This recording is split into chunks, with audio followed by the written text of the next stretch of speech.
Hi, this is Mrs. Parker. Today we're going to look at how to use Microsoft Sway as part of your Office 365 package in Hub. So this is an example of a Sway. This is one that one of my students produced back in October when we weren't in lockdown, obviously on the theme of Halloween. Little bit like PowerPoint, and you can scroll through the content to find out all about Halloween. So it's a nice little way of presenting work, especially for those of you that have got a little bit bored of doing PowerPoints all the time. So we're going to have a look at how to do this today. You're going to need to log into Hub. When we're in Hub, we want Office 365. And then when you've logged into Office 365, you're going to need to click on Sway. Sway will open like this. You have some templates, pre-made templates that you can use. You can put more templates there, or you can create a blank Sway. So we'll have a look at a blank Sway. First of all, opens like this. Not much are there. A few features that we can look at right from the start are your two different views. We've got storyline and design.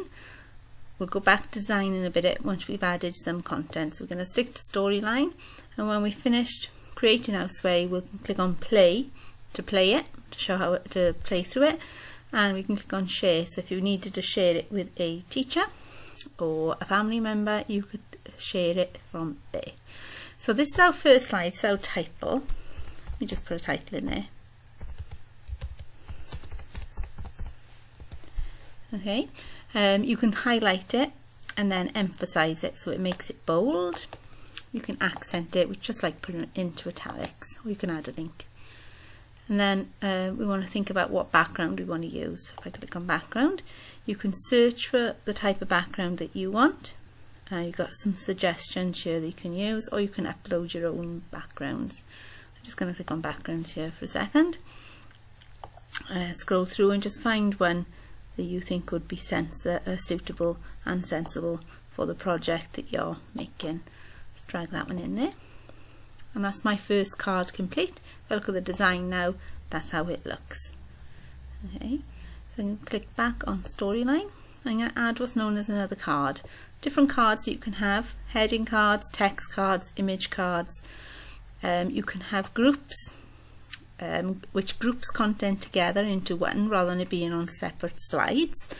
You can have them in a grid, so you can have all your content in a grid, or you can have it automatic, which means it'll choose what sort of how it's organized for you. You can add images, videos, sound. You can embed something. So if you've got a website you want to embed, or a form that you want to embed, you can embed it using that link there. So we'll add first of all a text card.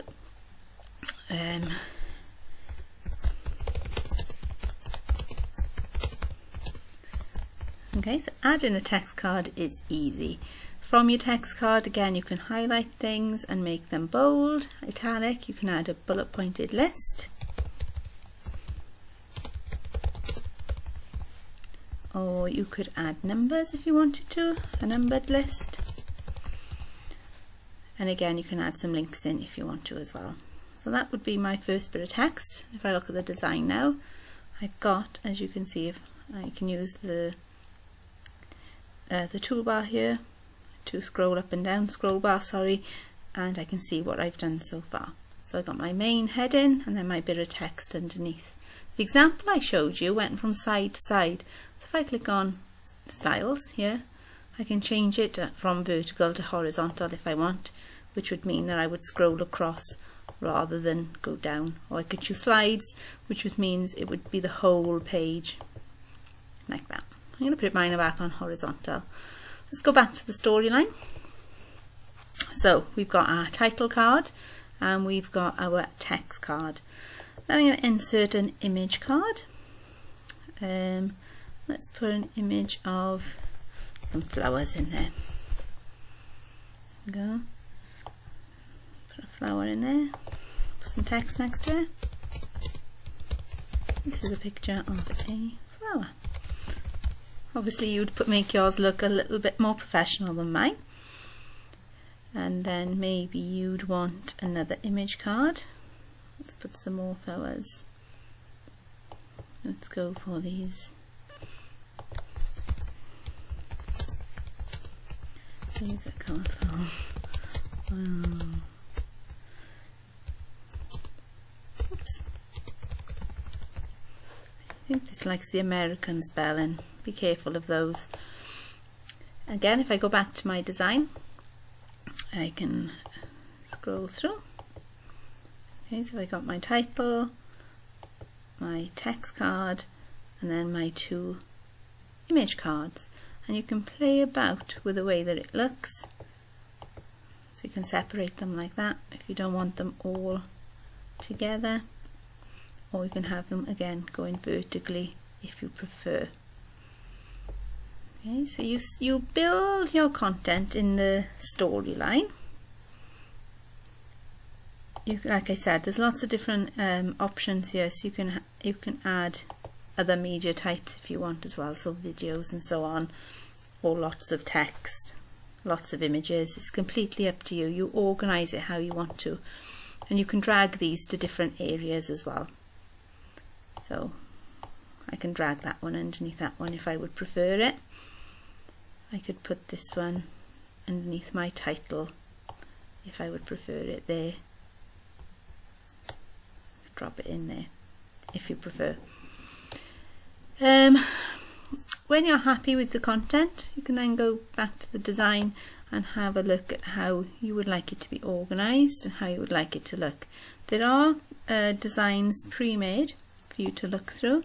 If I scroll through, there are loads of them there, and next to each one you've got the arrow, and you can keep scrolling through until you find one that you like. If I just choose this one, it just puts another design on there for me, so it makes it look a little bit different. Again, you can organize it however you prefer it to look. When you're then happy with it, so you're happy with your finished product, you can click play, and it just makes it full screen, and you can have a look through what you've produced. So it's a nice alternative to PowerPoint. If you want to edit it at any point, you can just go back to edit, and it should take you back to your design and storyline view for you to add in maybe more content, or you're happy with the way it's been designed and you can move things around. And then when you are absolutely finished, you can share it. So if you wanted to share it with your teacher, you could either just get the link from here, you can embed it into something else, so a website, or you can send it to a specific person. So you can put their email address in here and send it to them, and they can look at your sway for you, with you. So those are your basic options for creating a sway. Hope you've learnt a little bit there, and I look forward to seeing them in the future.